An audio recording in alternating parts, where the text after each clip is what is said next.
Hey guys, and welcome back to Mad About Skin. In today's video, I want to talk the big hyaluronic acid lie. Now, hyaluronic acid is found in just about all of our skincare, from hyaluronic acid infused cleansers through to moisturizers and even standalone hyaluronic acid serums. However, I think a lot of us have realized in the past year that maybe we're getting a little bit too much of this so-called wonder ingredient. Just about everyone from the beauty editors to content creators and the brands themselves sing the praises of hyaluronic acid and the way it can transform our skin. But most of these claims actually comes from the brands themselves. There's a few key reasons why skincare brands want you to believe that hyaluronic acid is the must-have ingredient so they can continue to pack their products with it. I want to expose all of that in today's video, so sit back, relax, let's talk all things hyaluronic acid. Now, before we get into this video, you guys know the drill by now, but if you haven't already, if you could do all those YouTubey things, reach down and give this video a big thumbs up and a like, as it really does support me in the channel, and I'm always so grateful for each and every one of you that just takes that small moment out of your day to like the content I create here on Mad About Skin. Also, if you're one of the 65% of people that watch the content here on the channel but are yet to subscribe, I'm here to say, why not? Reach down, click that subscribe button and become a core part of our Mad About Skin family. I think I speak for everyone when I say we would love to welcome you with open arms, and we're inching ever closer to those 100,000 subscriber milestone, but you're way more than just a subscriber number. By joining the Mad About Skin family, you get daily uploads, I respond to as many comments as possible, we have our fabulous weekend live streams, always the highlight of my week, so it's up to you guys. But if you wanted to join, just use that subscribe button below, that's what it's there for. Now, I've got a lot to get through today, and I'm going to break this down into various segments. Quickly, we're going to cover what is hyaluronic acid, we're then going to talk about the benefits. I then want to expose what I'm talking about when I say the hyaluronic acid myth, the lie that's perpetrated by the skincare industry. If you're interested in one section of the video over another, I've left timestamps in the description box below. They're there for your convenience, so use them to navigate your way through. Don't worry, I won't be offended if you skip one portion over another. Now, with all that being said, let's cut that waffle and delve straight on in. So, hyaluronic acid, what is it and what can it do for our skin? Well, hyaluronic acid has actually been around for decades in skincare, but it seems to have really become a very recent trend. In the last 4 years, you couldn't escape hyaluronic acid in your skincare routine. It's in just about every single product. We've now gone so far as to have standalone hyaluronic acid serums that whilst they used to come in a 2% concentration, we now see a 3%, 4%, and even in some cases 6 and 10% concentrations. This is where I think we get into the realm of maybe having too much of a good thing. Hyaluronic acid at its basis is a humectant. That means it draws in and retains moisture within itself. This is fantastic because throughout the day and night, a thing called transepidermal water loss happens. That's where the moisture in our skin is lost to the atmosphere around us, and that can trigger dehydration and dryness. Hyaluronic acid kind of grabs onto that moisture, protecting it, and if you add an occlusive on top of it, it can really minimize that transepidermal water loss. So far, I'd say so good. Also, it expands as it retains that moisture, so it can add an instant plumping effect to the skin. If you're worried about the appearance of fine lines and wrinkles, hyaluronic acid can be a great addition to your skincare routine because it kind of gets to work straight away. It mops up all that excess water, plumps itself out, and will, in a temporary way, minimize the appearance of any lines and wrinkles that you have. It's what's traditionally used in facial fillers, be it on the lips, the cheeks, wherever you have filler. A lot of them are hyaluronic acid based, but this is very different to the hyaluronic acid that we see in our serums. It's in a stable form, so you get much more longevity of action. You know, lip or cheek fillers will last for say 6 to 8 months, whereas a hyaluronic acid serum's results probably last 24 hours at tops. Not all hyaluronic acid is created equal. You get different molecular weights and size of the molecules, and brands will often say the lower molecular weights actually penetrate better, so you get better performance and outcomes from them. This certainly can be true, but they're less compatible with our skin, so you increase the risk of sensitivity, redness and irritation when you opt for a lower molecular weight hyaluronic acid. It's all about listening to what your skin's telling you and choosing the right product for you. With all the great benefits that I've just called out for hydration, preventing transepidermal water loss, plumping out the skin and the anti-aging boost, a lot of people say, okay, I'm already sold on hyaluronic acid, kind of what's the point of this video? Well, I've already called out the issues with lower molecular weight hyaluronic acid. It's also a way of brands differentiating themselves from some of their competitors, saying, actually, we have the lower molecular weight, you get better performance, and so why not reach for our product? They don't actually highlight that the product could be slightly more prone to irritation on the skin, and so I think somehow it's a little bit misleading to assume that you're better off going with a lower molecular weight of hyaluronic acid, when sometimes some of the cheaper, high molecular weight products might actually work better for your skin. Also, there is an issue with a lot of people can be sensitive to hyaluronic acid. I know I'm one of those people. I used to find it in just about every single product that I was reaching for, and my skin was constantly irritated, slightly on the drier side when it didn't used to be. I kind of, through a process of elimination, took out certain ingredients and worked out, after a long period of time, that it was hyaluronic acid that was causing the problem.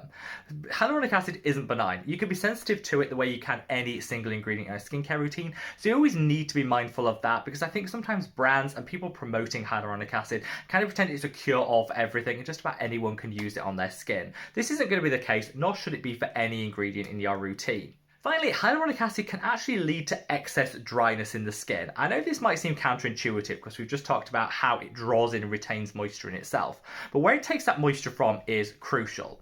Very few of us actually live in humid climates where there's an awful lot of moisture in the atmosphere to get to work on that hyaluronic acid. So when you apply a hyaluronic acid serum on the skin, particularly in a higher concentration, it scours out the moisture that's available. If it's not there in the atmosphere for it to cling onto and draw into the skin, then it'll actually take it from the deeper levels of our own skin, and that can lead to dehydration. It sucks it up from the lower levels into itself. You then, if you don't top it off with an occlusive such as shea butter, petrolatum, or something else that's going to lock everything in, it can then over time actually encourage transepidermal water loss by drawing the moisture from deeper in the skin and then exposing it to an environment where it can be lost as evaporation. So I think a lot of people wonder when they're using a hyaluronic acid serum why the skin over time is actually getting more dryness prone. That's because perhaps it's not the right ingredient for your climate, or you're not topping it off with an occlusive moisturizer to kind of lock everything in. So now in this section of the video, let's come on to the big hyaluronic acid lie.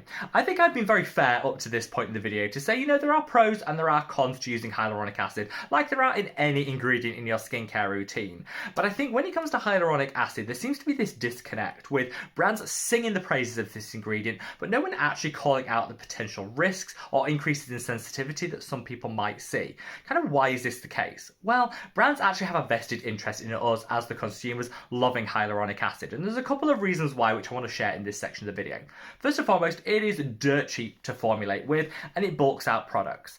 We have a lot of inflationary pressures at the moment with the cost of things going up, up and up, and of course brands are having to pay more for their core ingredients, for some of their packaging, and to pull their products together.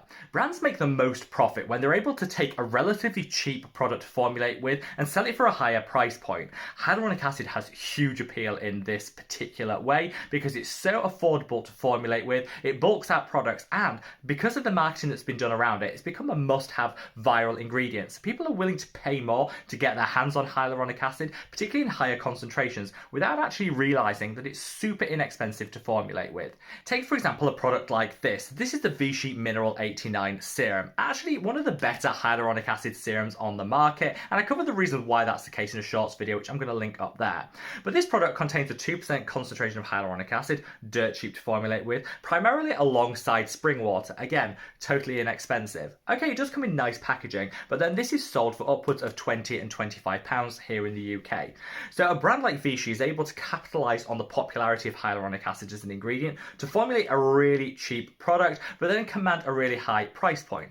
I know this is just business, but when you look behind this, this is the main reason why brands are promoting hyaluronic acid. Also acts as a great filler ingredient. You can use hyaluronic acid to kind of smooth out the texture of any serum that you're using. It also applies in a bit more of a thinned out way if you use hyaluronic acid as one of the ingredients. As consumers, we tend to like thinner application serums, and so hyaluronic acid is a really cheap way of achieving this. Brands don't really care what the drawbacks of including it as an ingredient could be, that we might be overusing it in every single step. They just think, people want a more thinner viscosity serum, so we'll slap some hyaluronic acid, which is a cheap way of achieving that, and then sell it for a higher price point. Another huge reason why brands are constantly promoting hyaluronic acid, and have been for the past 4 or 5 years, is because it delivers quick results and outcomes. Most of these are absolutely just temporary and short term, but as consumers, we kind of lose interest in products that don't deliver in that instant moment. Very few ingredients actually do, and hyaluronic acid is one of them. So brands can say you'll get instant results with our product, which again allows them to command a higher price point by just putting a little hyaluronic acid in the serum. Hyaluronic acid will, wherever it can get it from, attract that water within itself, plump itself up, and minimize the appearance of fine lines and wrinkles. That has great temporary anti-aging benefit. But I think sometimes this is a bit neglectful of those long-term implications of just stacking everything full of hyaluronic acid. Brands like it because people put a serum like this one on the skin and say, oh my god, my skin is instantly plumped. The appearance of those fine lines and wrinkles is diminished. This is a game-changing serum. I'm going to buy it time and time again. What we do really is actually investing now for the long-term outcomes is really where we should be directing our skincare routine, but brands don't care about that. As long as their cash registers are ringing, they're happy, and so using hyaluronic acid in everything allows them to stick anti-aging on the bottle and command a slightly higher price point. Finally, hyaluronic acid comes with some very sexy marketing claims, and this is what brands absolutely love. They love a tagline that they can plaster over everything that makes people want to buy it. Hyaluronic acid is used in lip fillers, though it's a very different form, like I said earlier, to what you'll get in a topically applied serum. That doesn't stop brands. You'll see a lot of them. Revox just launched their new lip plumping hyaluronic acid treatment. Said it's a natural alternative to lip fillers, except you won't get anywhere near the same results and outcomes. But because in our mind we think hyaluronic acid fillers, hyaluronic acid must be the exact same thing, it allows brands to command a slightly higher price point for using an ingredient that, let's be honest, isn't going to deliver the same outcomes. The same comes from the claim that hyaluronic acid actually retains 1,000 times its own molecular weight in water. This sounds super exciting. 1,000 times. That's like mind-blowingly good, when actually there's not a whole lot of science that proves this is the exact amount. But it's a great tagline to put on a product, which allows brands to get those cash registers ringing by piquing us, the consumer's attention. In truth, hyaluronic acid is overused because brands want us to continue to use it because it has a lot of benefits to them. When it comes to our skin, whilst hyaluronic acid does have some benefits, you also have to be mindful of those drawbacks. I wish we lived in a world where brands would actually take a little bit more of a conscientious approach. Instead of just focusing down on the bottom line, on their profit margins, things, what's really best for our skin? Hyaluronic acid in small concentrations can work wonders at minimizing the appearance of fine lines and wrinkles and maximizing hydration. But we need to be mindful of how to use it correctly in the right atmosphere, using the right products alongside it and not overdoing it. A 2% concentration in a standalone serum isn't really necessary when this ingredient is in just about every single step of our skincare routine. Be mindful of the amount of hyaluronic acid that you have and really set your expectations for what this ingredient will deliver. Temporary results, but in the long term, maybe not so great. You need to use a mixture of products that are going to give you that instant fix and win for your skin, but the long-term benefits, because that's really where the gold standard's at when it comes to skincare. Hopefully in this video I've just shared my reasons why I hope the hype around hyaluronic acid just does tail off a little bit in the coming year. I think as consumers, the more informed we are, the better decisions we're going to make for our skin, and this video is part of that ethos. So wherever you are in the world, guys, stay safe, stay well, and love your skin. Take care. Bye.